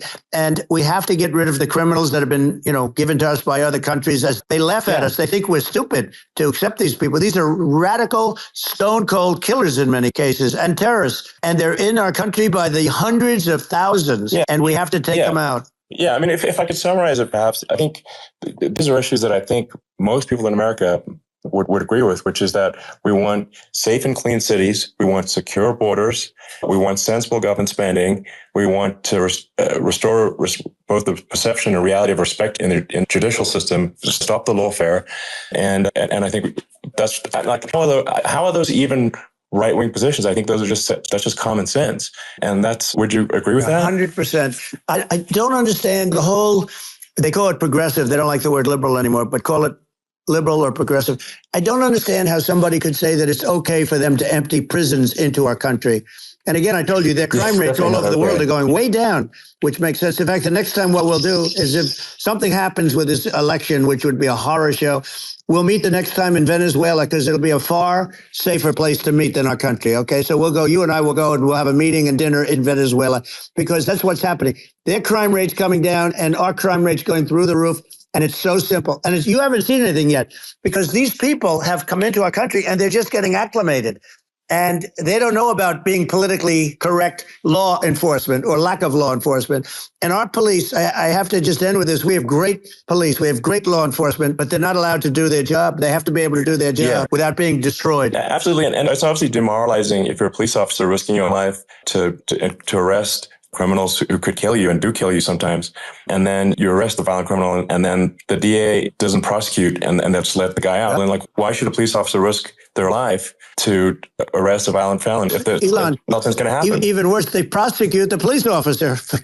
They go after it and they prosecute the police officer, and they take away his pension. They take away his job.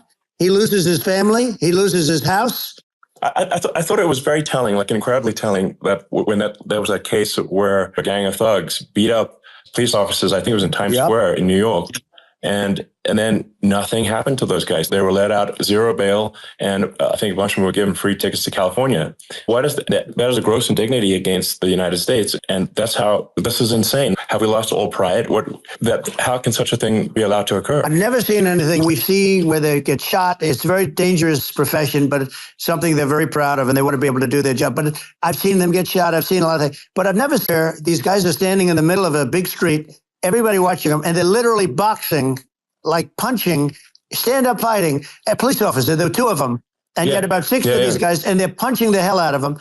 And in their own country, they would be, if they did that, they'd be shot. They would be shot instantly. And they come to countries, and it's taking them a while to realize that we don't do that in the country. But in their own country, if they stood on a street and had a fight with a police officer, they would be shot. There's no political correctness. And it's such a sad, it's such a sad thing to see. And that's the reason you have crime, by the way, because we don't do anything about it. Yeah, we just cannot have a situation where our police officers are beaten up on camera by a gang of illegal immigrants, and then nothing happens to the guys that beat up the cops, and they're let out. This is unacceptable. Well, we're going to change it, and we're going to get them out of the country. When I first got involved, they said you couldn't get them back to these countries. You couldn't take them back. In the case of Guatemala, Honduras, El Salvador, some others, you couldn't get it back. And I said, really? Oh, you can't get it back? Because under, he couldn't get them back. They'd fly them in, and they'd put planes on the runways in these countries, so you couldn't land a plane. They'd bring them back.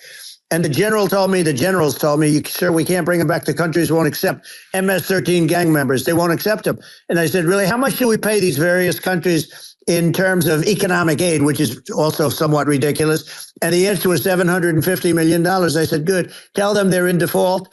They're delinquent. We're not paying them anymore because they won't accept it. And you know what happened? They all called me, every one of them. They said, we would be honored to take them back, sir. We would be honored. It was so easy. But it's one of those things. And we got them back. We took in so many. MS-13 is probably the worst gangs in the world. They're the most vicious, violent. We took them out of here by the thousands and got them out of here. And their countries took them back.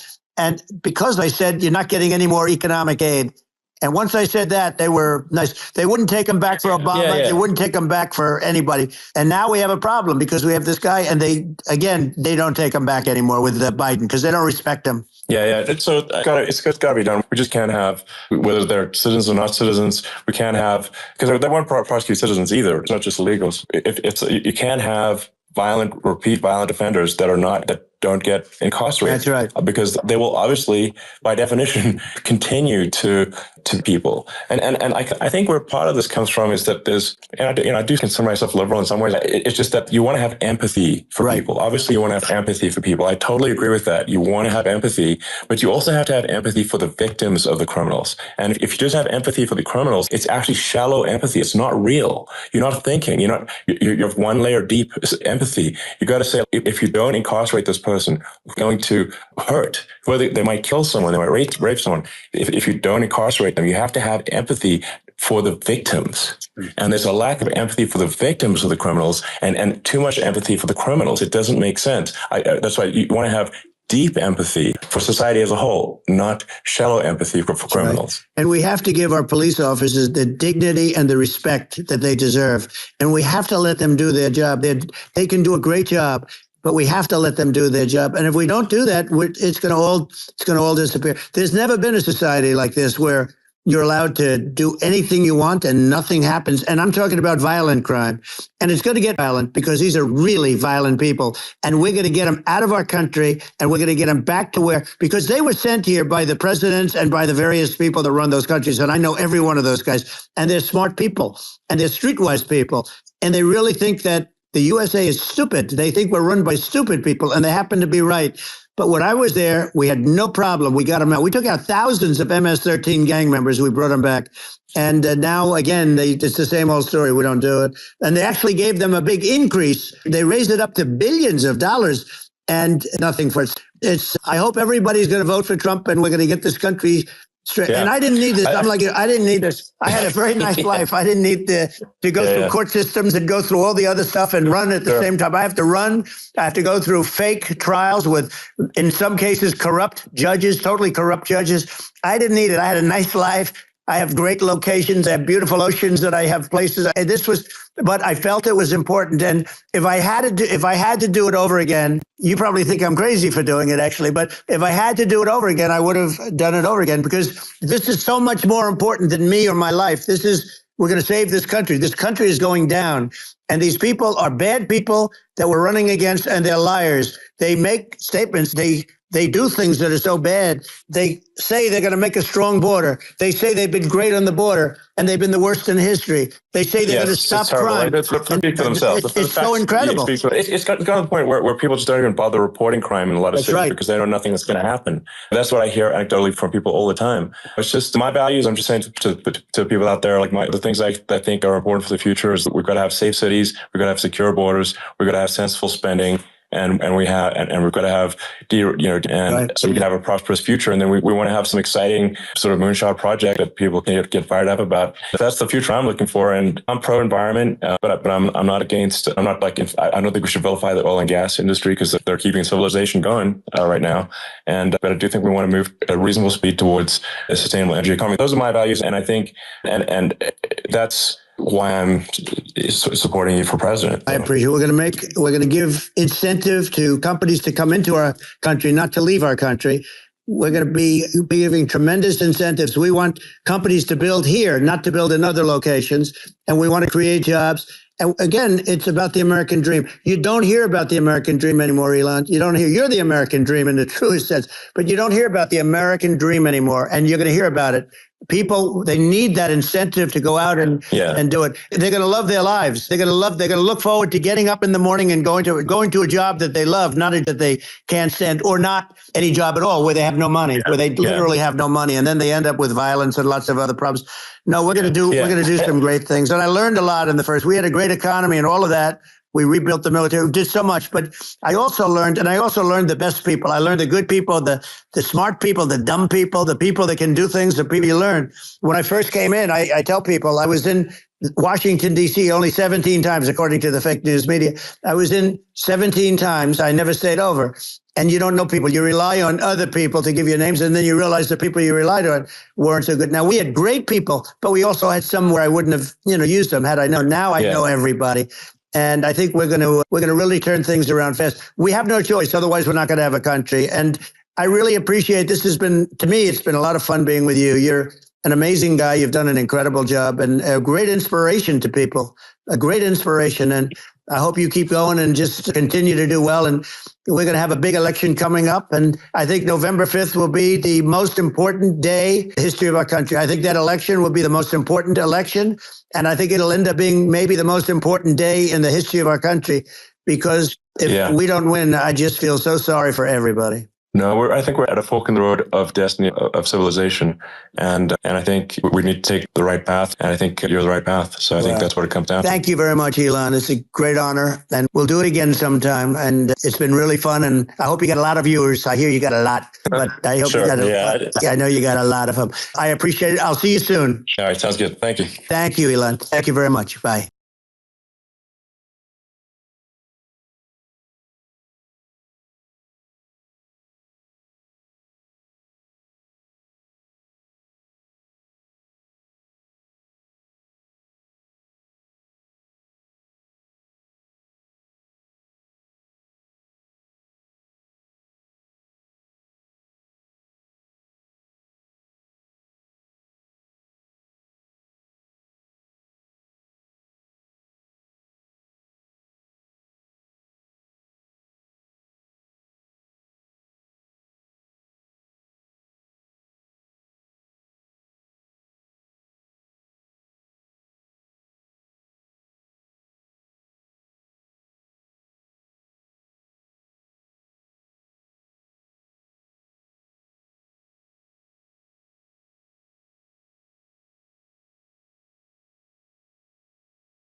Secret Service sniper, they call him, or sharpshooter, but sniper, because he didn't know there was a problem.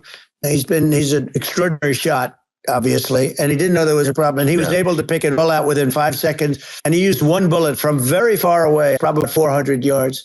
The shooter was 130, but he was on the opposite side of the field and the podium. And he saw the smoke and the flame from the gun, immediately recognized it, and immediately took a shot. And it was one perfect shot from very far away. And if he didn't do that, Elon, a lot more people could have been badly hurt and killed. So I have to take my hat off to him, because that's also a surreal. He's been with them for 23 years. And he's never had anything like this. And all of a sudden he has to act. And it's a very tough thing to act and to be shooting somebody. But he saw the gun, saw the smoke, saw the flame from the gun very far away. Obviously has very good eyes. He's got very good vision, which I assume you have to have in that particular work. But he took aim very quickly. And they say it was approximately 5 seconds from long range, one bullet. If that didn't happen, because the shooter had a lot of bullets, he had a lot of cartridges up there with him. That's clearly, he was very competent in taking that shot to stop the attempted assassination. But there does seem to be some pretty significant failings elsewhere in the system. There's just no way that, like, how on earth does a shooter get on a roof 130 yards away? That seems crazy. I think most people people are wondering how on earth could such a thing happen. I view it as two ways. There should have been nobody on the roof. There were people, because there were so many tens of thousands of people there. There were people that were seeing him. And there was one woman with a red shirt and Trump all over it. And she's screaming, "That guy's got a gun." You saw it probably. I'm just, for my part, I think probably many members of the public are wondering how the heck are basically people wondering by pointing out there's a guy on the roof with a gun, and they're seeing it, but somehow it's not being addressed. That does seem crazy. They're going to learn from this. The communication between the local police, who had an idea, and then ultimately a man lifted himself up to the roof, could barely do it because he was pulling himself up, and he saw the man with the gun. The man with the gun pointed the gun at him. He thought he was probably going to get shot.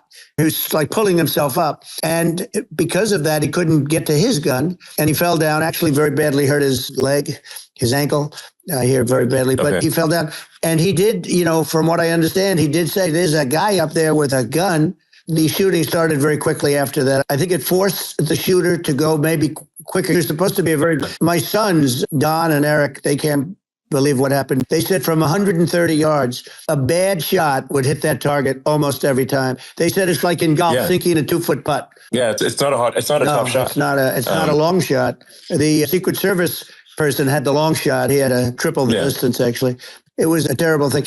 Look, it's hard. I have to say this about the Secret Service. When I went down, and I went down based on, I think they're screaming, but other people also, because people saw this happen. You had so many people. One of the miracles was that nobody ran. If a gun goes off, the crowd control people showed us this. When guns go off, and it does happen in stadiums at a soccer match or some kind of a match, everybody flees. They call it a stampede, like cattle.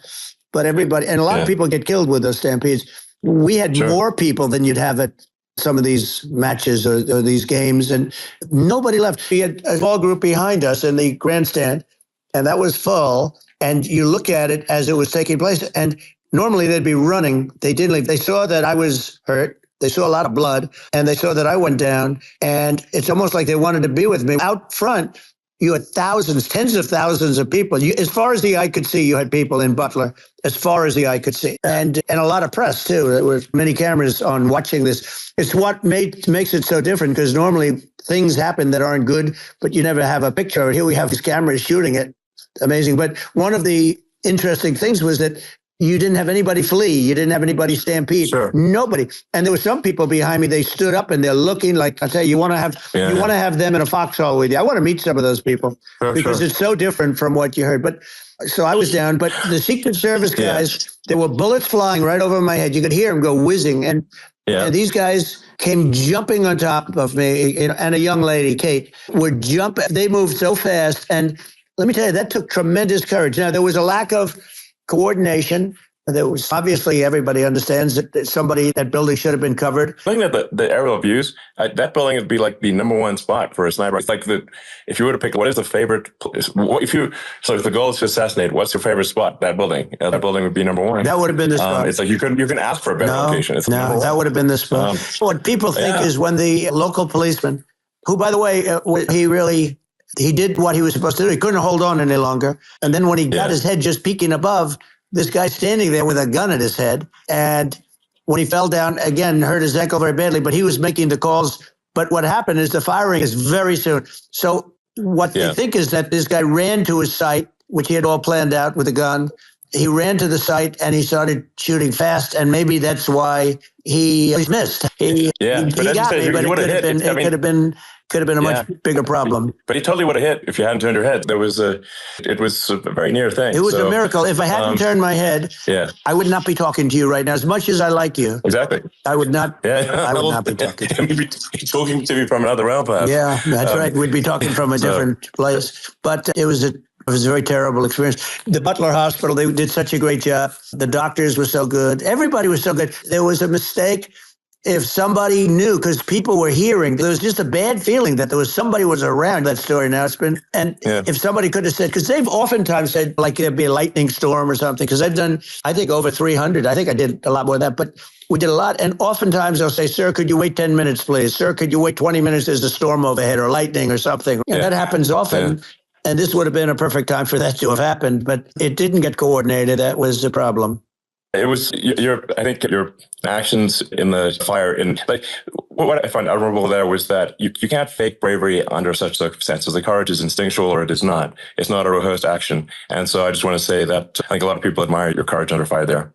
And so thank you very much. I appreciate it. I didn't think of it. I just wanted to get up and I wanted to stand up. I wanted to let them know. I felt I was good when they were on top of me, covers hit someplace else. And they were saying, sir, you were hitting more than the air. Before the fist in the air, they didn't know if I was alive. Nobody did. And when I put the fist up, they were just relieved and happy and thrilled. And the place went crazy. It was pretty amazing.